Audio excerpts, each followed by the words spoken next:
د بلخ ولایت د بدني روزنې او ورزش ریاست په لارښوونو د موی تای فدراسیون د استازولۍ له لوري په مزار شریف ښار کې د 50 ورزشکارانو ترمنځ د موی تای سیالۍ وشوې. یادې سیالۍ د 50 ورزشکارانو ترمنځ وشوې چې په پایله کې 25 ورزشکارانو بریاوې او لومړی مقامونه خپل کړل.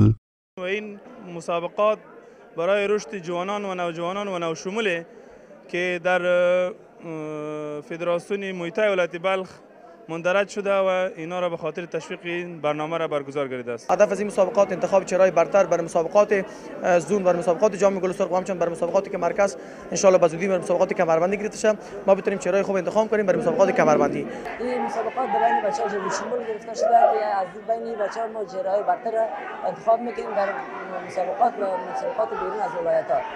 بلخوا بیا ورزشکاران خوښي څرګندوي چې دا شان سیالۍ د بلخ ولایت د بدني روزنې ریاست لخوا په لاره اچول کیږي. بسیار زیاد خوش هستیم که مسابقات کمربندی میریم در خود مرکز هست. مسابقات اسپایرینگی بود که هر ما اسپایرینگ کردیم که میریم بخیر مسابقات مرکز. 100% آماده هستیم چون مسابقات به خاطر ارتقاء یعنی مسابقات به خاطر صد ارتقاء ورزشکاران بود. ما هم آمادگی 100% برای مسابقات مرکز کابل داریم برای مسابقات کمربند تایلندی ان شاء الله. هیره دې نه وي چې یادو سیالیو یوه ورځ دوام وکړ او په پای کې غوره ورزشکارانو ته مډالونه او ستاینلیکونه ورکړل شول.